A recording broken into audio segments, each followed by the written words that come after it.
I am going to conquer the Boss HM-2 pedal this year. I'm going to make a bunch of these. I'm going to do it if it kills me, because last year I made 2 or 3 circuits and none of them worked. This one's going to work. This is the vero board that I'm going to use. I'm going to cut this in a minute. I'm going to start building it. I think I've got pretty much all of the components that I need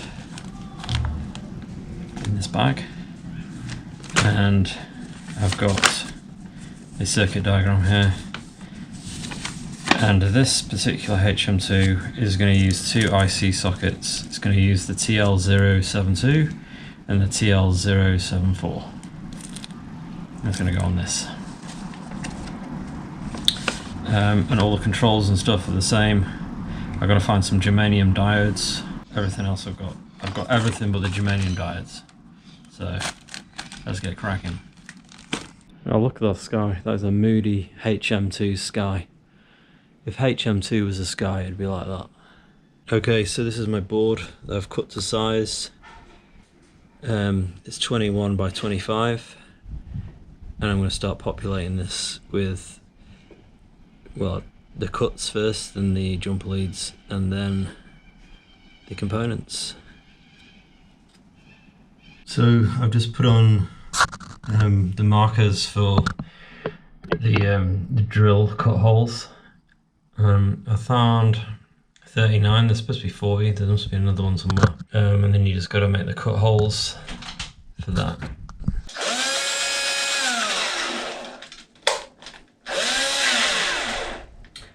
I'm going to drill some holes now. So once you've marked out your drill cuts, I kind of guide them a little bit by turning the drill head and making all the little notches there, and then I get the drill head and then give him a bit of a bigger cut hole. So I've got 40 to do. Yeah, I'm in the bathroom doing this, of course.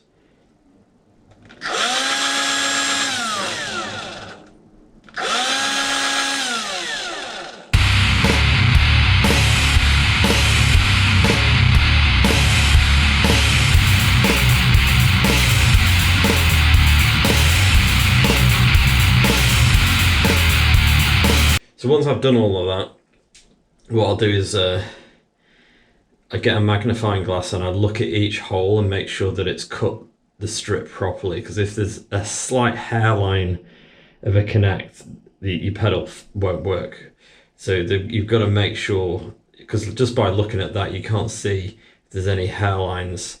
So before you even start putting components on it, just check if there's any hairlines, any hairline joins between those cuts. Those cuts have to be completely broken. The copper wire across has to be completely broken, otherwise your pedal just won't work. So sometimes I tend to go a bit overkill on them and make a really big hole, but then at least I know the cut's been made, definitely. Sometimes you can see, but I think I've got them. I need to go get a magnifying glass and have a look. But that's how you cut your holes. What you'll need to look at your circuit board is one of these magnifying glasses. You just put it over your eye and you can just look at all of the little holes, make sure all the breaks are perfectly done across and there's no like little hairlines, like I said in the previous segment. You want to go over there. That's the best way that you can just get a real close up on looking at your circuit, and this is good even when you solder in the circuit as well, just to see how your soldering's doing, because you can't really see, you can see stuff with your naked eye, but I mean with a magnifying glass you're going to find tiny little bridges and errors and things that you wouldn't see with your naked eye, and these could be the difference between your pedal working and not working.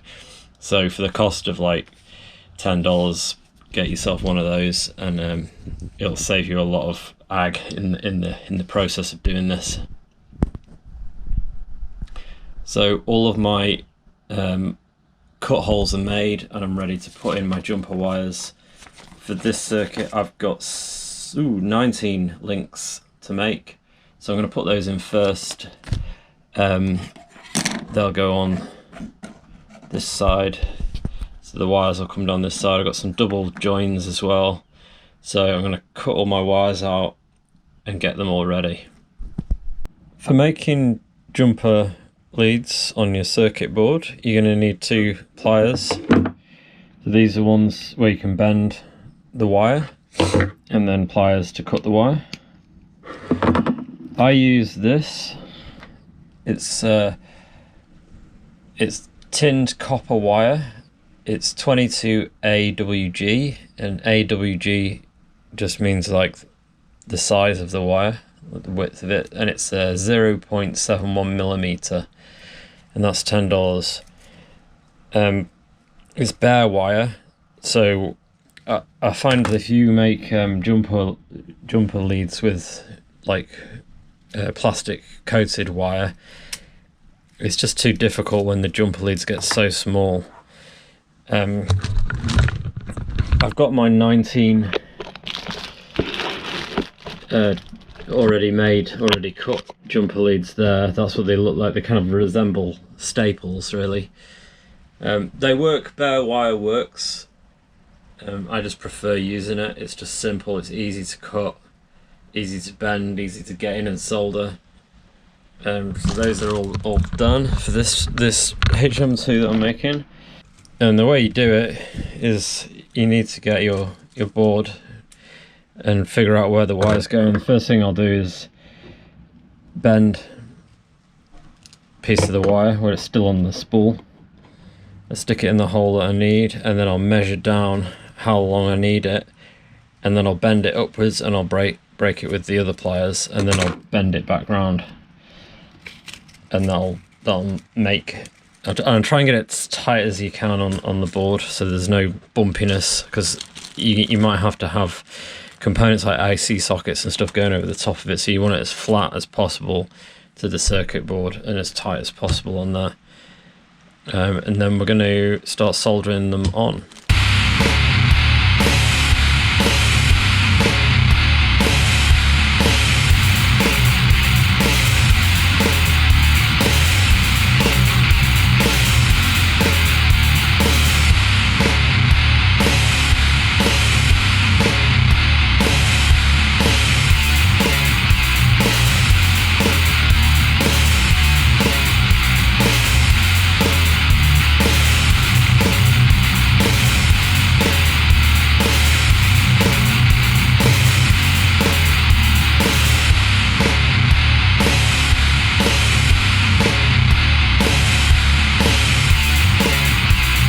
Hi, so I'm just checking my soldering.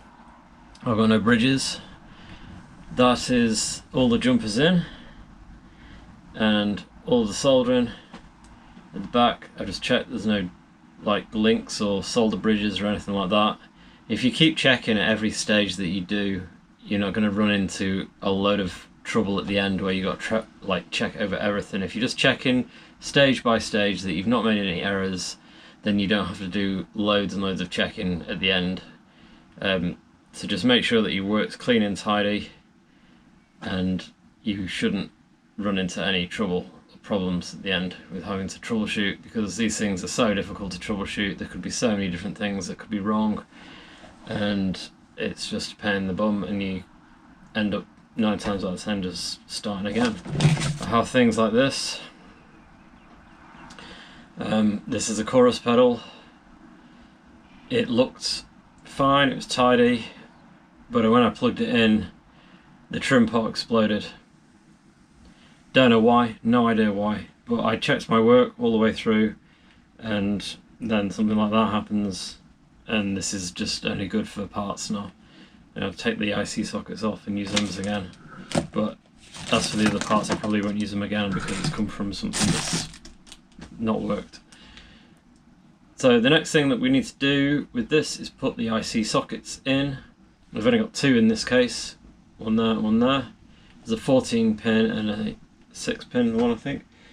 I'm going to put those in next, then we'll put the resistors in, then we'll put any capacitors in, and just work from the smallest components up to the bigger components. I like to get the IC sockets in now just so they're out of the way. I don't put the actual IC chips in until the very end, because you don't want them around the hot soldering iron and things like that, because they're quite delicate. You want to put those in right at the very end. So let's continue. Okay, so here I have all of my IC sockets and transistor sockets in. So I've got 2 ICs, 3 transistors.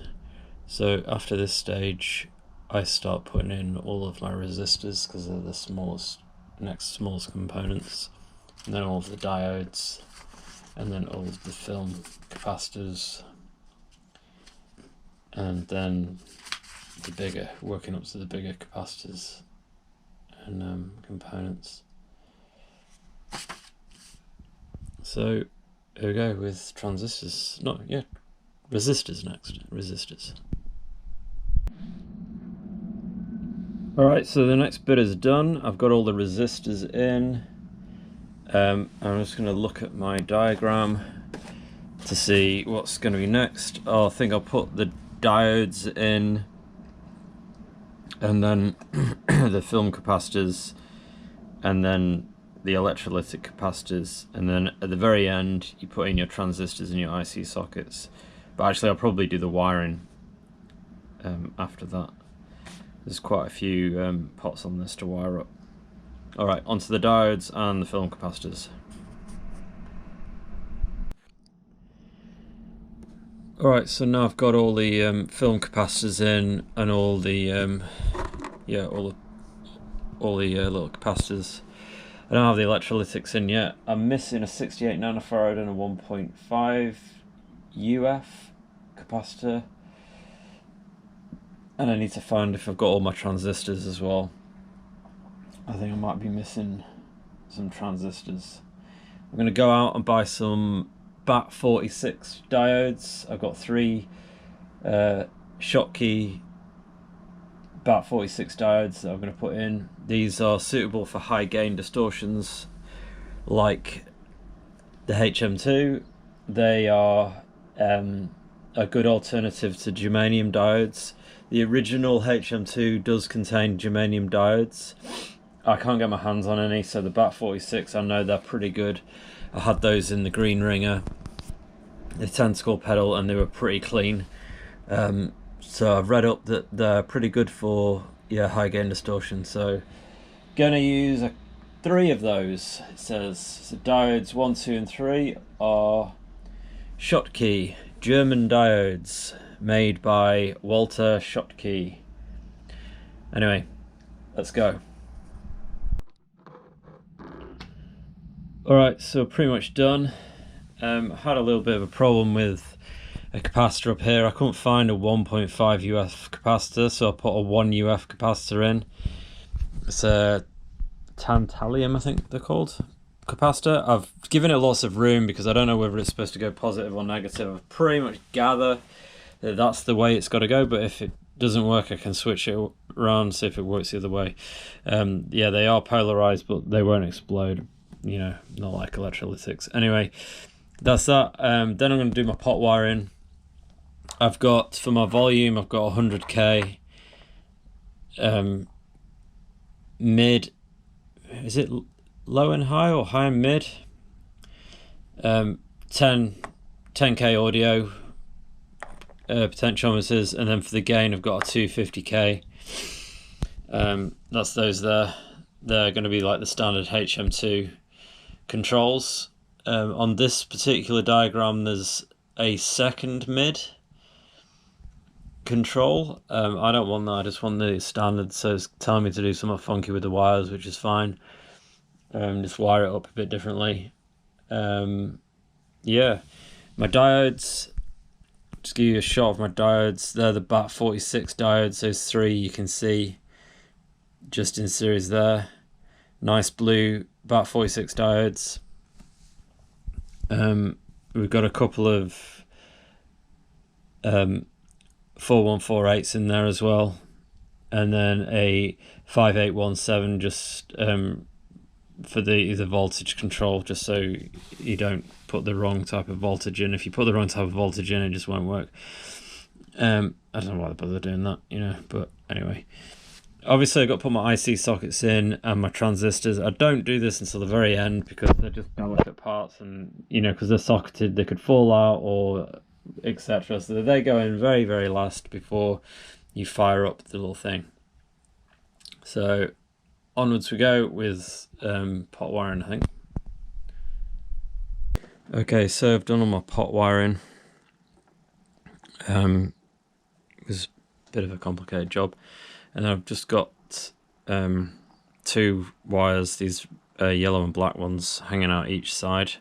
This is for the hard clipping, this is for the BAT46 clipping, and this one's for the soft clipping. So there's going to be a switch on each side. I'm not sure at the moment if I'm just going to connect these wires together and just have the clipping on all the time, or if I'm just going to put a switch in there, because I mean, overall it gives your pedal a bit more choice of stuff to do with it, so you don't have to have it, just because I just thought I'll have it on the chainsaw setting all the time, but I thought it'd be nice just to be able to have a bit of choice in there of doing other things with it if you need to. So I'm just going to have to go out and buy a couple of switches. I'm gonna get a box of this, and I'm gonna box it up with a really nice design on it. I probably will put the two clipping switches on it, and yeah, just get a really nice box design, and then I'll do a proper demo of all the different settings and all the different kind of features you can use this HM-2 for, not just the chainsaw one, which is kind of the one it's known for, but I'll go through just a few other things that this pedal can do as well. And so here's a bit of a test of it.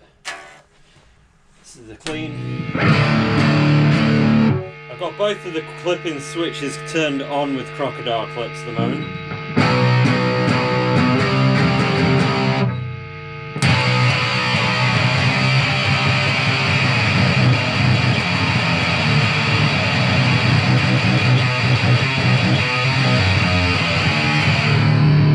So basically, if you turn both the clipping switches off, it doesn't sound like the chainsaw HM-2. So you put both the clipping switches on, it'll really rage.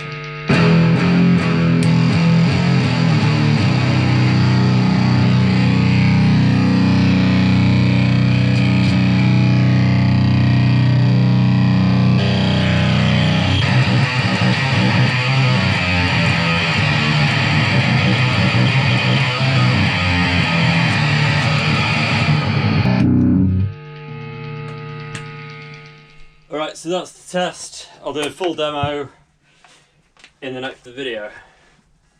We've got a finished circuit here. I've given it a little test. I'm not giving it a massive test, just I just want to do that in the next video. So in the next part of the video, I want to cover quite in depth the way I box up an effect pedal, because I've had a lot of people ask me, how do you box them up? How do you cover them with the design, etc. So I want to do quite an in-depth video in the next video on this pedal, just to show how we get this into an enclosure, an aluminium enclosure. And in that, when I've finished doing that, I'll go through a more extensive test of what this sounds like, and then we'll go from there. So watch out for part 2, where we go more in depth with enclosures.